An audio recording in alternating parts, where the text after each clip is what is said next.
Hey guys, this is Dave with Audio In. Today we're going to be checking out two of TRN's more recent offerings, the MT1 Max and the ST1 Pro. These are both budget sets, and both of these feature tuning switches, which is something I'm seeing more and more these days, especially on budget sets.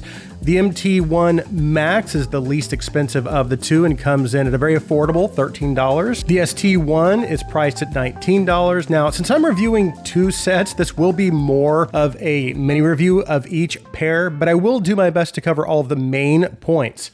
So we'll go over the contents of the package, talk about the design, specifications, and then finally we'll go over the main sound points. But let's go over what's included in the package with each IEM. We'll start with the ST1 Pro. The ST1 Pro includes the IEMs and cable, of course. It also includes 4 pairs of ear tips, a tool for changing the switch configuration. The MT1 Max includes the IEMs, cable, 3 pairs of ear tips. It doesn't include a tool for changing the switches, and as usual with TRN's budget sets, neither of these include any kind of carrying case or pouch. And both of these sets also have the option to get an inline microphone, which I did get with the MT1 Max, but not with the ST1 Pro. As for specifications and design, the MT1 Max uses a single 10mm dynamic driver, which is housed in a clear plastic shell. They actually have 2 color options to choose from, clear or black. I chose the clear. The shell of the black version is actually semi-clear with more of a dark, smoky gray tint. Cable is just okay, and in terms of overall quality is about what you might expect at this price. Not bad though. It has a 2-pin connection at the earpiece with a 3.5 termination. The ST1 Pro has a hybrid 1+1 driver configuration consisting of 1 balanced armature driver and a dynamic driver. The shell comes in 3 color options: clear,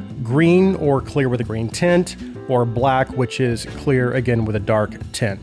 Cable is decent for the price, and again about what you might expect at this price. It also has a 2-pin connection at the earpiece with a 3.5 termination. Both of these have a semi-open back design, and if you look closely you can see the screens on the faceplates, which helps again to relieve eardrum pressure. It also affects the sound as well.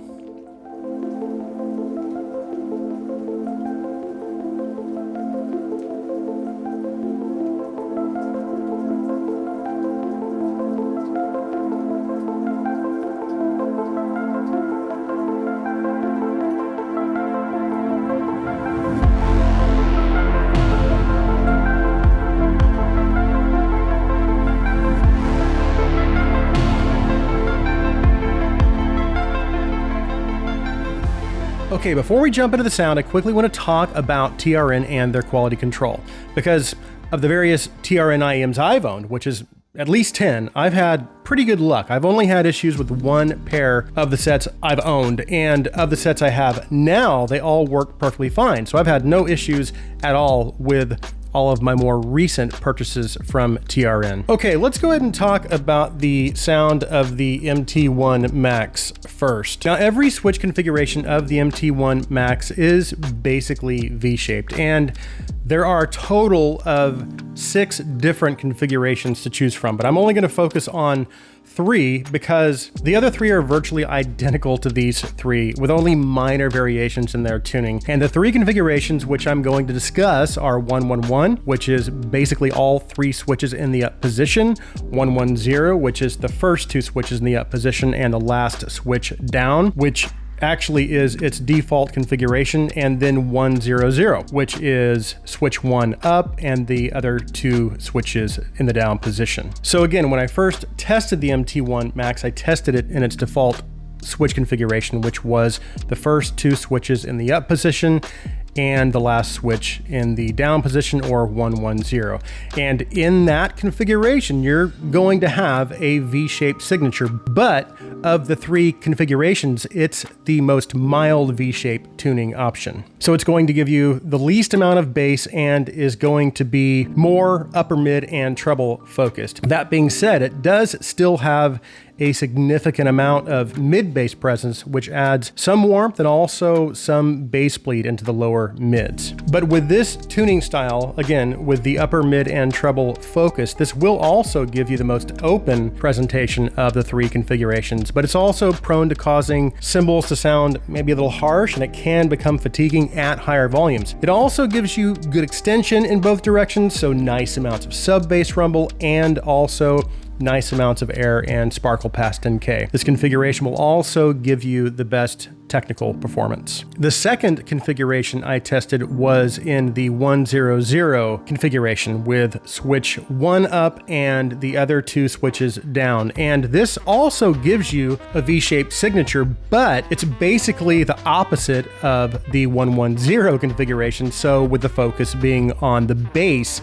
instead of the upper mids and treble. As a matter of fact, this configuration is going to have the most relaxed treble and will give you the most bass presence of the three. It also has the most lower mid warmth and bass bleed and the least open presentation of the three. So the soundstage is a little more on the intimate side, and it doesn't give you much in terms of upper treble presence either. But it will definitely give you the funnest and bassiest presentation of the three. And the last configuration is 111, which is all of the switches in the up position. This configuration is what I feel to be the most balanced of the three. And it's also the configuration I felt was the closest to what I would consider to be a good V-shaped tuning. And as far as bass levels, the bass levels fell right in between the 100 configuration and the 110 configuration, but the mids and treble are tuned almost identically to 110. So you have nice amounts of bass that is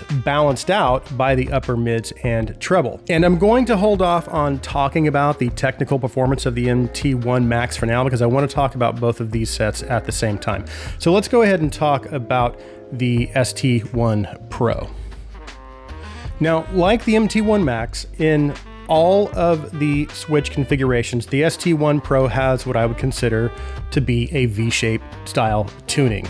And now, even though you have 3 switches, you technically only get 4 tuning configurations. But of the 4, I felt there were only 2 that were different enough really to even talk about. And those configurations are 110 and 100. 110 being the balanced signature and 100 being the bass enhanced signature. The default switch configuration of the ST1 Pro is 110, so the first 2 switches up and the last switch down. This is the most balanced of the 2 and was the configuration I spent most of my time listening in, because it just seemed to be the closest, again, to what I would consider to be a proper V-shaped tuning. And of the 2, had the best technical performance and was the most natural sounding. So basically, this signature has an emphasis on bass and treble with recessed mids. It also has decent extension on both ends, so nice amounts of sub-bass rumble, and it also has good upper treble presence past 10K. Then the second configuration I tested was 100, which gives you a very bass-focused tuning with recessed upper mids and treble. This configuration is the least balanced of all of the configurations I tested, and again, it leans heavily in favor of bass and sub-bass, which is going to appeal to those who prefer a more fun presentation and aren't as concerned about technical performance. This is also going to have a more intimate soundstage and is generally not going to sound as open as the 110 configuration. And while none of the tuning configurations really work in favor of instrument naturalness, of the 3, 110 does sound the most natural and 100 the least natural, in my opinion. Now, in regards to technical capabilities, the reason I wanted to wait and talk about these at the same time was because their technical performance is about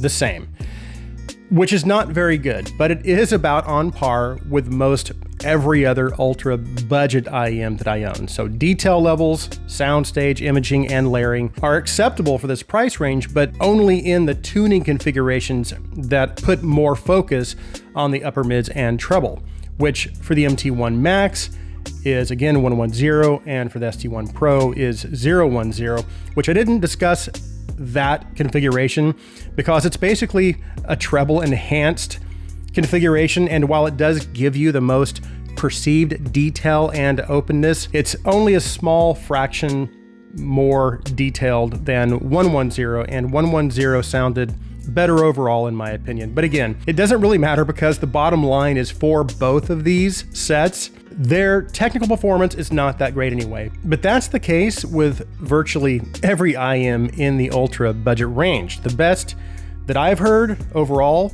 being the Tengzu 1Er. So would I recommend these?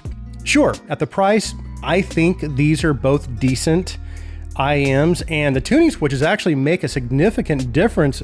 And between the different tuning modes, at least 2 or 3 are what I would consider to be usable and could appeal to somebody. And again, overall, I think these would appeal to a fairly broad segment of consumers. And again, when you get down to the ultra budget segment, it's hard to not make a recommendation because generally speaking, most of them are going to perform pretty well for their price. But again, I do recommend both of these sets. So that concludes my review of the TRN ST1 Pro and MT1 Max. If you're new to the channel and you like my videos, please take a second and hit that subscribe button. Thank you guys so much for taking the time to watch this video. Please like this video.